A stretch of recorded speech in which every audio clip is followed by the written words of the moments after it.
C'est barbant, barbant. Avec un titre comme ça promettait pas grand-chose et... ça a un peu délivré ce que ça a promis. Alors ça reste mieux que le second film une fois de plus. Pour une raison sur laquelle je vais me pencher à la fin de la vidéo, mais globalement l'histoire est plat et sans intérêt, totalement sans intérêt, et repose sur l'existence de ces créatures complètement ridicules qui, je suis sûr, à 95% n'existent pas. Ça existe, ces espèces de mini-apatosaurus. Je me souviens maintenant du nom de l'espèce de petit pied. Ça existe, des mini-apatosaurus, parce que c'est exactement pareil. Hein. C'est exactement la même race que petit pied, mais version mini. Ça existe? Vraiment? J'en sais rien. N'hésitez pas à me dire si je me trompe ou pas. En tout cas, je vais essayer de vous résumer ça assez vite parce que il n'y a pas grand chose d'intérêt à dire là-dessus. Donc ça commence déjà sur une intro où on croit que c'est l'espace et vous m'avez bien eu, ce sont des atomes. J'avoue que là, vous m'avez bien eu. C'est un bon petit tour, hein. Donc c'est pas l'espace. Deuxième fois, hein, dans ces suites que ça arrive. Et ouais, ça raconte que... même les petits trucs, les petites choses de la vie peuvent avoir autant d'importance que les grands, ce genre de conneries, très facile à voir. Et oui, ça commence sur nos dinosaures qui sont contents parce qu'il y a un arbre spécial qui a bientôt fini de fleurir et les fleurs sur cet arbre sont délicieuses et ils sont impatients du jour où il y aura la grande distribution pour tout le monde. C'est une sorte de mai annuel. Enfin, je dis annuel, je sais pas trop exactement, ça a l'air d'être annuel. Il y aura un petit problème là-dessus, j'y reviendrai. Bref, ils sont trop contents, ils se disputent un petit peu, est-ce qu'on en prend tout de suite ou pas. Il y a Serra qui met son grain de sel au bout d'un moment. Et qui se moque un peu de Petit Pied parce qu'il est petit. Et ça va être un petit peu l'élément déclencheur de la chose, puisque ouais, tout le monde finira par se dire ok, mais rassure-toi, tu vas bientôt grandir. Dire, vous aussi vous êtes minuscule, merde. Vous êtes tout petit, vous aussi vous n'avez pas grandi d'un iota depuis le début de l'histoire. Pourquoi vous le voyez de haut pour ça? Mais bon, étant donné que c'est un long coup, on dit ah c'est dingue que tu sois petit comme ça, alors que tu devrais être grand, tout ça. Et il le vit mal, il a cette petite crise là-dessus. Je dis qu'est-ce qu'on s'en branle? Ça fait des lustres et qu'ils n'ont pas bougé d'un iota et maintenant vous revenez sur cette considération-là. Vraiment? C'est que maintenant que ça vous vient en tête? Ça fait des années maintenant qu'ils n'ont pas bougé d'un poil, ils sont restés stagnés au même âge, semble-t-il. Et vous allez partir sur ce côté, ah, il est petit. C'est une connerie monumentale, ça. Tout ça parce que Serra sera un petit peu pas de super humeur pour une raison sur laquelle je me pencherai plus tard. En tout cas, voilà, il est pas content, il essaye de prouver quelque chose au bout d'un moment en disant ok, je vais prouver que je peux être grand si je veux, en montrant que je peux atteindre les feuilles de l'arbre, les fleurs de l'arbre. Parce que oui, c'est un délire complètement con dans les 15 premières minutes, c'est ouais, je veux me prouver en bouffant la première fleur. Genre, ah, c'est moi qui aurai la première fleur, c'est trop génial. Je veux dire, qu'est-ce que t'en as à foutre de bouffer la première ou la seconde ou la 30e? T'en boufferas une de toute façon, merde. Mais bon, merde. Bref, il veut se prouver et étant donné qu'il est trop petit pour ça, il finit par se glander et foutre en l'air tout l'arbre. Mais vraiment, hein, pas une seule fleur ne reste, il tombe par-dessus, c'est vraiment super fragile cette merde, hein. C'est n'importe quoi.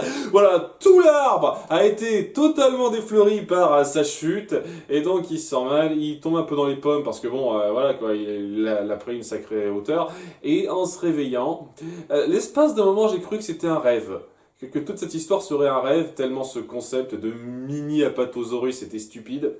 Mais une fois de plus, n'hésitez pas à me reprendre. Peut-être que je dis des conneries, peut-être que ça existe. Je devrais faire des recherches au préalable, mais ces films me donnent pas envie de faire des recherches poussées quoi, sur ce que ça raconte, merde. Bref, je me suis dit, tiens, ça doit être une connerie qu'il a dans sa tête. Non, c'est pour de vrai, c'est pour de vrai. Il se lève et donc il y a ces mini-lui. Je dis ça, je reviendrai là-dessus. Bref, il y a ces mini-lui qui apparaissent devant lui et qui bouffent toutes les feuilles de l'arbre. Et il y en a beaucoup, hein. Il y a énormément de fleurs qui sont tombées, qu'on soit d'accord. Et donc tous ces mini-lui ont eu le temps de bouffer tout. absolument tout. Ce qui amène donc à ce que le père de Serra, qui est un peu au stand de l'histoire pour changer, ça faisait un petit moment, tiens, finisse par gueuler, se disent qu'est-ce qui s'est passé, je fais une grande réunion de crise. Petit Pied finit par se lâcher un petit peu sans dire totalement la vérité, ça va être un petit peu le fil conducteur, ça aussi, puisqu'il dit ouais, j'étais là, c'est pas moi qui les ai mangés, j'ai vu d'autres les manger, ce qui est pas faux dans l'absolu, mais il occulte évidemment le fait qu'elles sont toutes tombées à cause de lui, les fleurs. Donc oui, j'ai vu d'autres, des petites créatures comme moi, mais vraiment petites, taille Petri ou Becky, et tout le monde se marre, et pendant un instant je me suis dit ok, on repart sur ce gros délire à la con, on va pas le croire, mais je vous jure c'est vrai tout ça, non, très vite. Il y a le père de Serra qui voit les traces, et les petites traces de pas, il se dit ah oui bien sûr ce sont des petites bestioles tout ça, et il se met direct en mode inquisition. Genre maintenant il faut se débarrasser de ces bébêtes qui sont là pour tout ravager chez nous et on peut pas leur faire confiance, tout ça. Il y a vraiment une espèce de commentaire social complètement mal foutu et pas subtil pour un sou, notamment avec une réplique de genre tout ce qui me semble différent d'un danger. Waouh, je me demande où vous voulez en venir. Ouh, les chansons sont nazes. Mais vraiment, elles sont nazes, c'est dingue. Maintenant que je me vois ces deux films côte à côte, je me dis que j'ai peut-être été un peu trop méchant avec les chansons du film précédent, parce que ouais, au moins ça a essayé de faire quelque chose, mais là, c'est pas particulièrement entraînant, et les paroles sont d'un niais et d'un gamin. On essayait de faire quelque chose un tout petit peu recherché quand même dans les paroles avec le film précédent, même dans les chansons qui me plaisent pas, hein, parce que bon, une fois de plus, hein, la troisième chanson du film précédent était bonne, mais là c'est juste d'un niveau de gaminerie incroyable. Quant à la grand-mère de Petit Pied, qui est quand même une personne très sage, hein, c'est pas une loufoque ou une jeune dans sa tête ou quoi que ce soit, qui dit « ils sont peut-être sympas !» Elles sont peut-être sympas.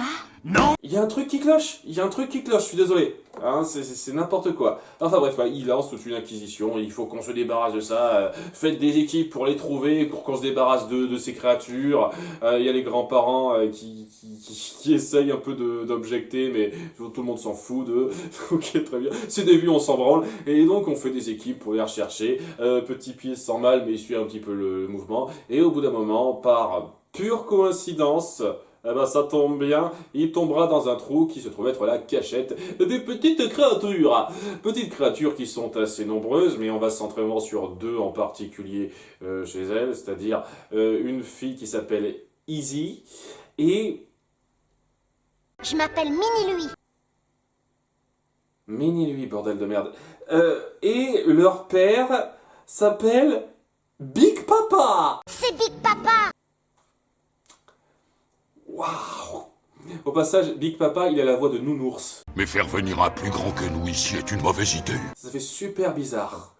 Je veux dire, à chaque fois que j'entends, j'ai toujours l'impression qu'il va finir ses phrases par « Au fait, non !» Tellement ça m'a marqué ce même-là. Donc, ce sont des créatures qui vivent un petit peu recluses parce qu'ils ont un peu peur des autres. Et le truc avec ça, c'est que c'est complètement forcé, cette situation. Comme quoi, on les traque, on a peur d'eux parce que ça pourrait être dangereux, tout ça. Pourquoi? Ce sont des créatures qui mangent des feuilles comme vous. La vallée des merveilles, vous avez mis ça en place comme quelque chose qui peut accueillir énormément d'herbivores qui passent. Et avoir quelques bouches en plus, surtout des bouches aussi petites, en quoi c'est grave?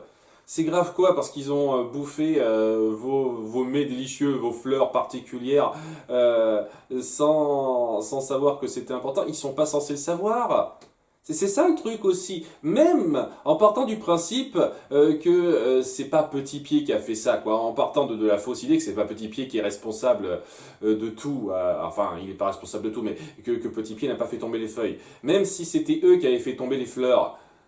Il aurait juste fallu leur expliquer, excusez-nous, mais c'est pas comme ça qu'on gère les choses. Est-ce que vous pourriez faire gaffe par la suite? Mais sinon, bienvenue dans le coin. Ça devrait être ça. Il devrait pas y avoir de putain de conflit. Vous forcez le conflit pour pour faire un film, merde, c'est ça qui est chiant. Mais bon, voilà, il faut qu'on se débarrasse de ces bestioles parce qu'on a peur d'eux.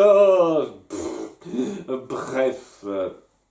Ils ont peur, ils sont un peu cloîtrés. Mais Petit Pied leur dit rassurez-vous, je vais pas leur dire que vous êtes là. Je vais même vous apporter à manger parce qu'ils ont faim.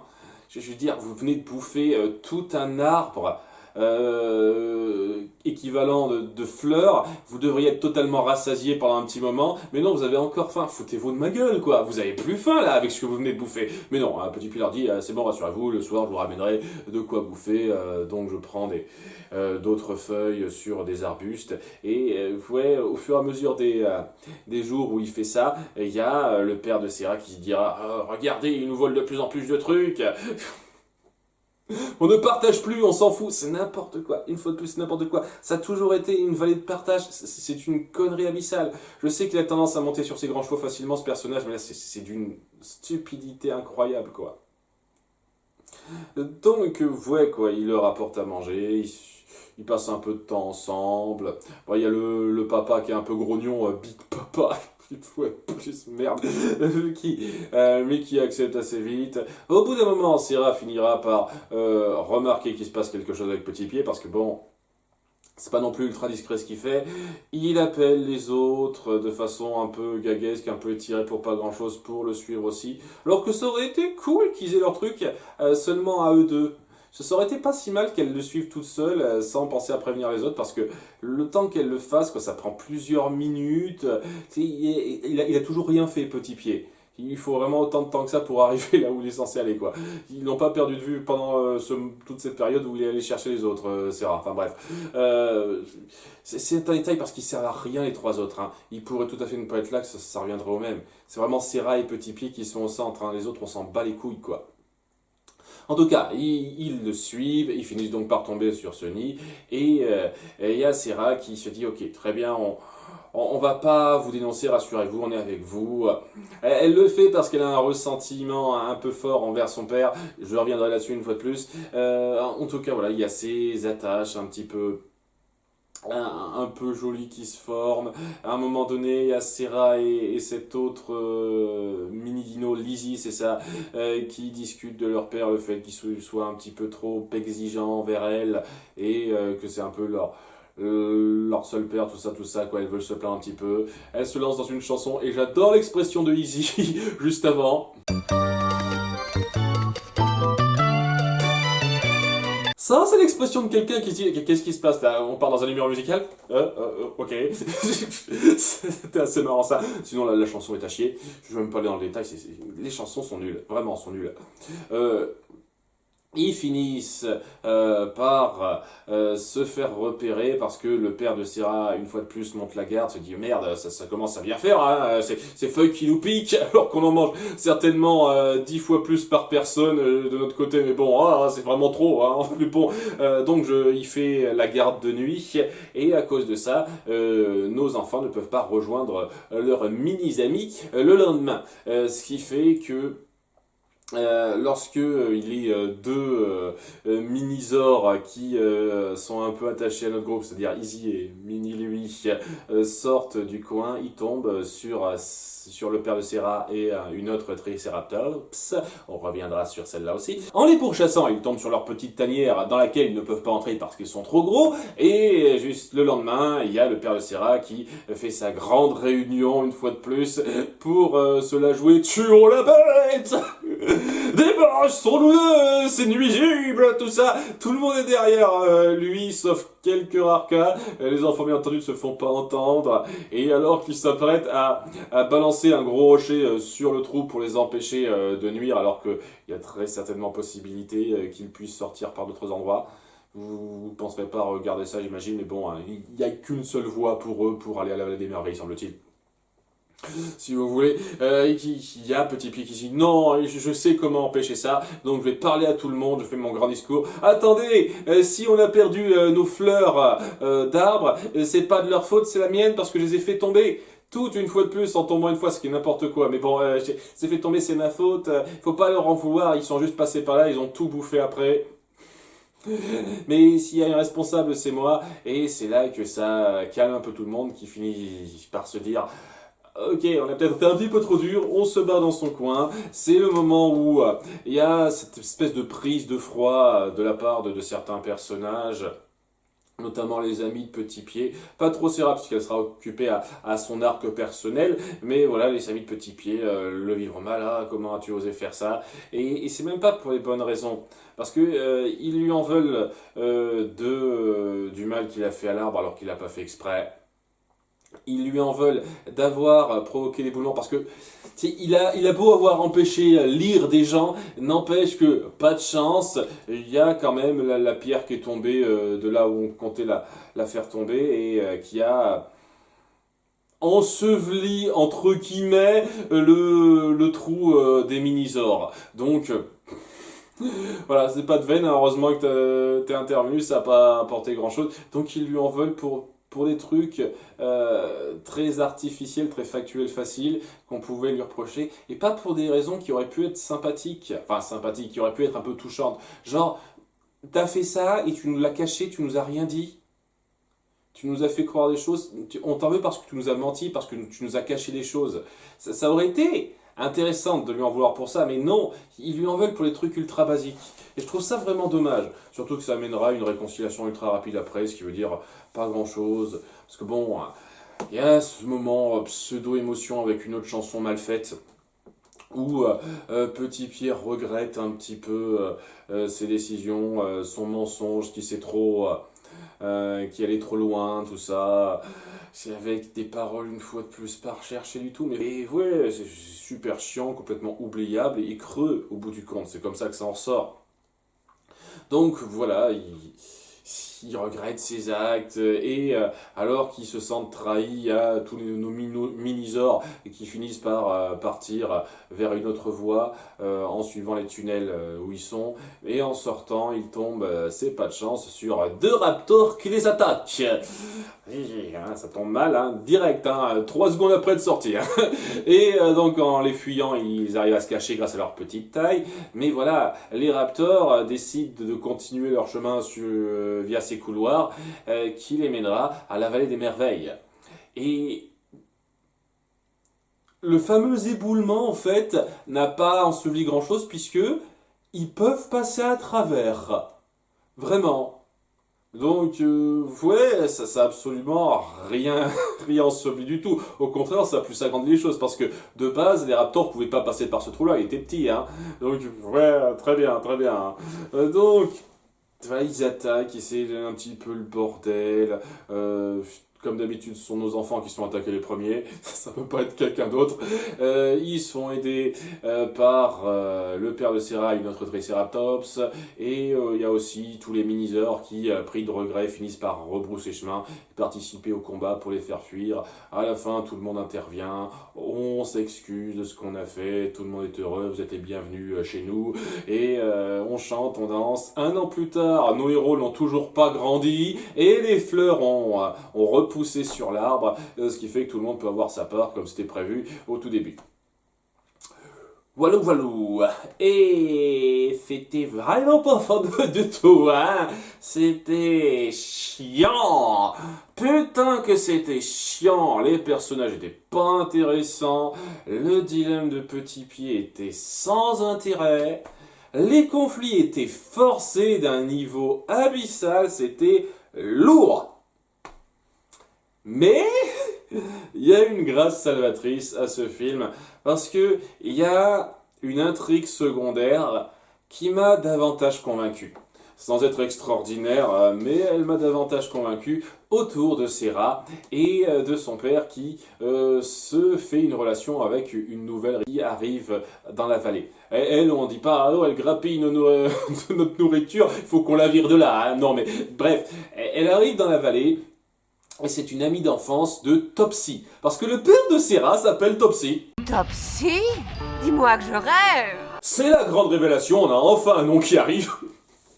Et donc cette Triceratops s'appelle Dina, ce sont des amis d'enfance. Et c'est clair et net que ça passe bien entre le courant, passe super bien. Ce qui fait que Serra le vit assez mal. Elle sent que c'est un petit peu une façon de s'éloigner d'elle de la part de son père. Et autant au début, j'ai pas été super fan de ça parce que je peux comprendre qu'on ait des réticences avec la nouvelle amoureuse de son père ou de sa mère, hein, et qu'on ait un peu de mal à accepter la façon dont elle réagit, direct en mode non, pas touche, espèce de connasse, c'était un petit peu trop au début.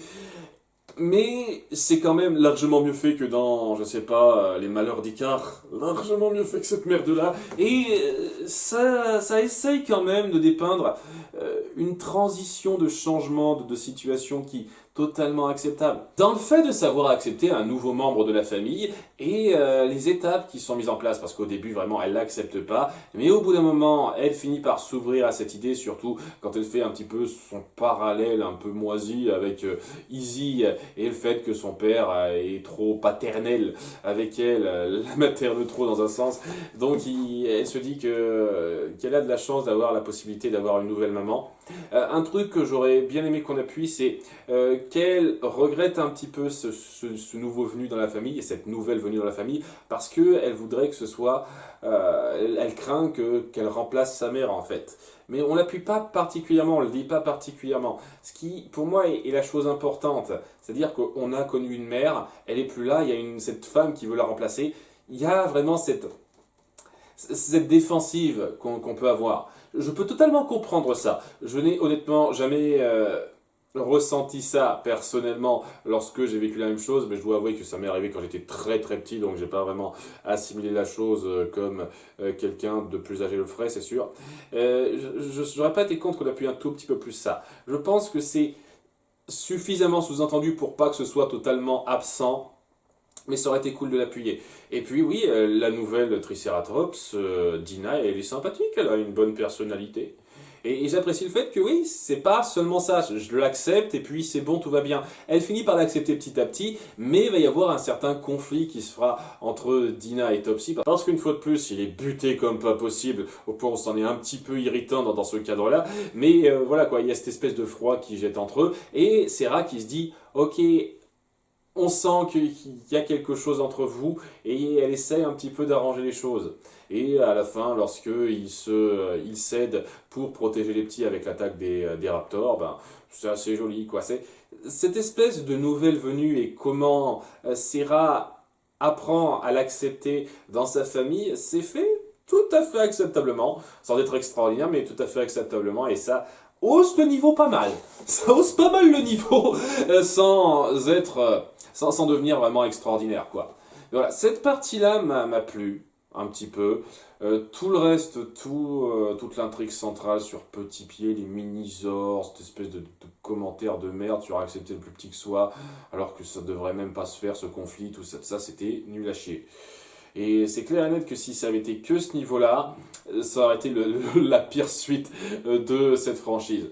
Mais, honnêtement, grâce à toute la sous-intrigue de Sarah qui est loin de représenter rien, ça représente un morceau important du film, ça parvient à rehausser un peu le niveau et à valoir 7,5 sur 20. Voilà, je dirais 7,5 sur 20. Et si ça avait été que l'intrigue centrale sur Petit Pied et compagnie, ça aurait été facilement 4-5. Hein. Vraiment tellement c'était naze et mal fichu.